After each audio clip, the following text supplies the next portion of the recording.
Well, Ohio is known as the mother of presidents. And if things break well in the fall, we will be the home of the next vice president of the United States. It's certainly not news to you by now, unless you have been sequestered somewhere since about 4 o'clock yesterday, that J.D. Vance, the junior senator from Ohio, is Donald Trump's pick to be the next vice president of the United States.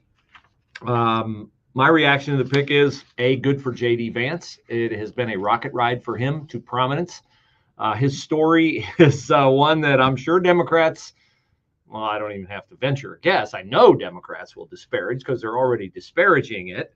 Because after all, what is endearing at all about someone who grew up in poverty in a household riddled by drug abuse, overcame it to serve in the Marines, then went to college, graduated with distinction, graduated from Yale Law School, married an immigrant, and then ascended to the U.S. Senate from those humble beginnings. So what is embraceable at all about that? Your answer is everything. That would be my answer.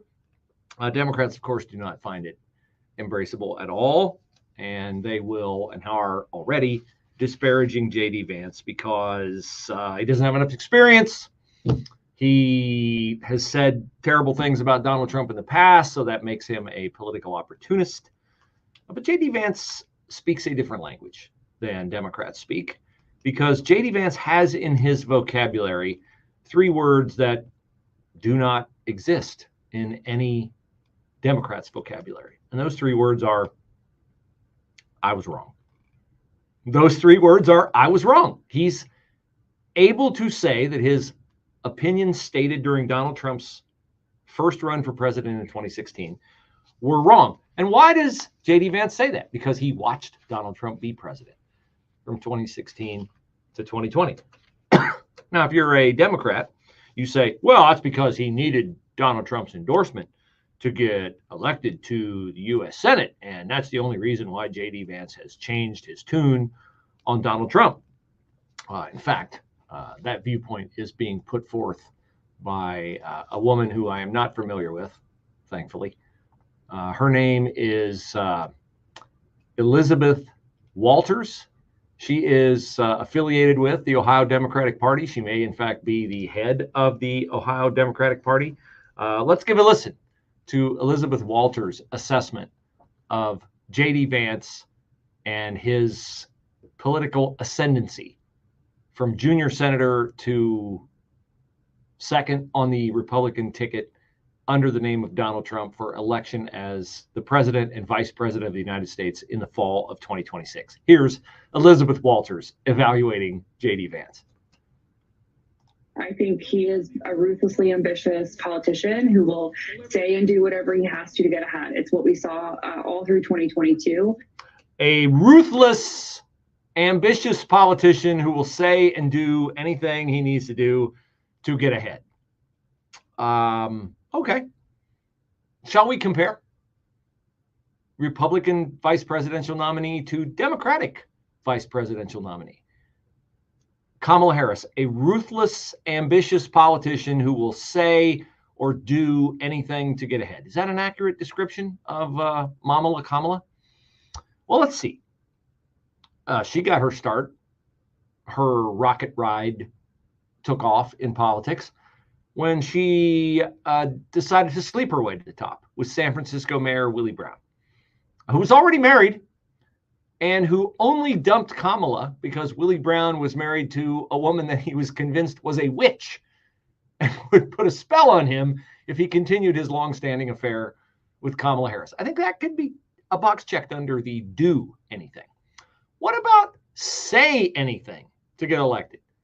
Has Kamala Harris ever said anything simply to get elected? Gee, I seem to remember in the 2020 Democratic presidential debates, or Kamala Harris decided that she would label one of her adversaries a racist and tell a story that has later been proven not to be true, that she was a little girl bused to school and that she was deeply offended because the other candidate had opposed busing and that made the other candidate a racist. Let me see. Who was that candidate? Ah, that's right. It was Joe Biden. It was Joe Biden. She was talking about Joe Biden and his affiliation with Robert Byrd and other people in the Senate who Kamala Harris said, and she's probably right on this, it's the only time she has been, in my recollection, that they were racist and therefore Joe Biden was a racist. That, I think, would check the box under do anything to get elected. What else? What else Kamala Harris done? Anything at all? Well, she has crafted a careful image around the fact that she's a tough on crime prosecutor, really super tough on crime. So tough on crime that she put lots and lots of people in prison in California for minor marijuana violations, which she doesn't like to talk about now because that's not really part of the Democratic Party platform. But she did it. And it's a true fact that she did it. And she cannot run away from it. And I look forward to, oh, please let the reports be true, that the Biden team is encouraging Kamala Harris to debate J.D. Vance. Please let that be true. The other alternate headline on that would be Biden team encouraging Kamala Harris to debate J.D. Vance. The other headline on that could be Mother Deer encourages wolfpack to make friends with newborn fawn, because J.D. Vance will tear her to pieces because, you know, J.D. Vance will go into that debate with something that Kamala Harris doesn't have. It's called a brain. It is called a brain.